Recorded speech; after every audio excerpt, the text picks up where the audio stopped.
Hey ladies, my name is Tira Wagner and I am a mom of 4 little kids. I am a stay-at-home mom. I used to be a photographer, but I quit my job recently to stay at home with my kids and to pursue ministry. This devotional that goes through 7 different topics was really birthed out of a time in my life where I realized that I was saved, that Jesus had saved me, my eternity was secured, but I had been living a life full of bondage and despair. I couldn't seem to get out of sin cycles.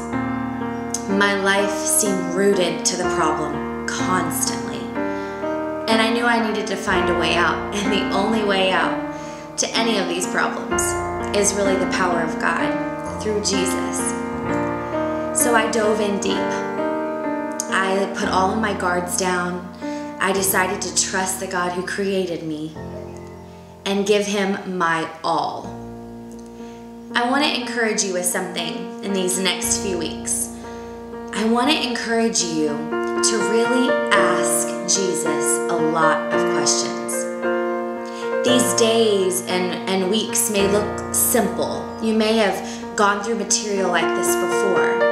But I want to encourage you to dig in a little bit deeper, to see where Jesus wants to take you next.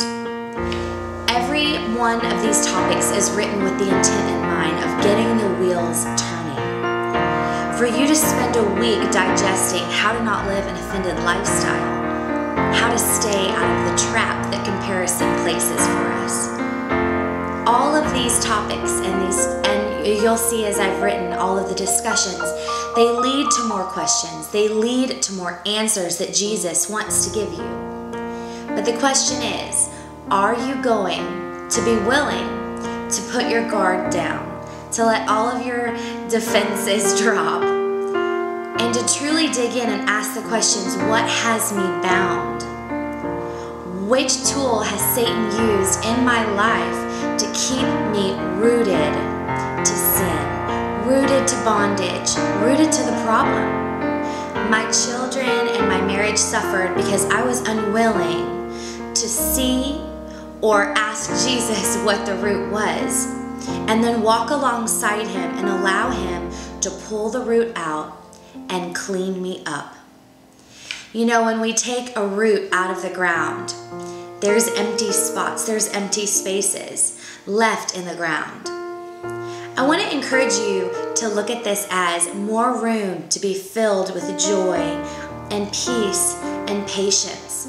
A lot of times we hold on to pain or grief or sorrow or tragedy or even old memories.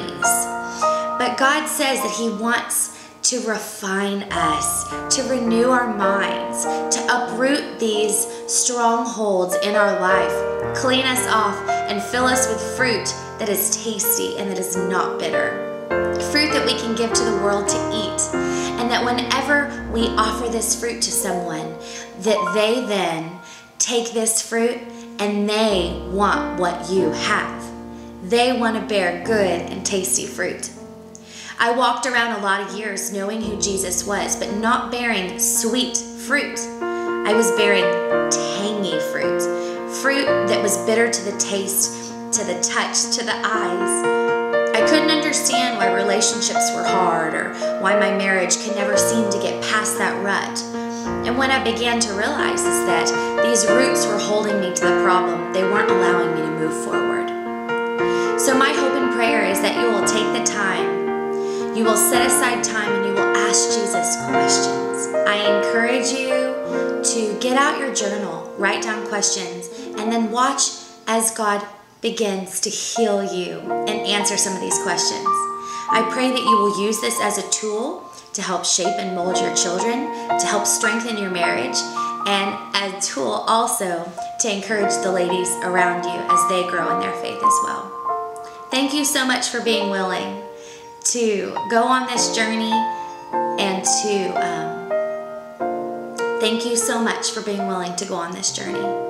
You will not regret the work that Jesus does in your life as He uproots the things that we were never intended to have.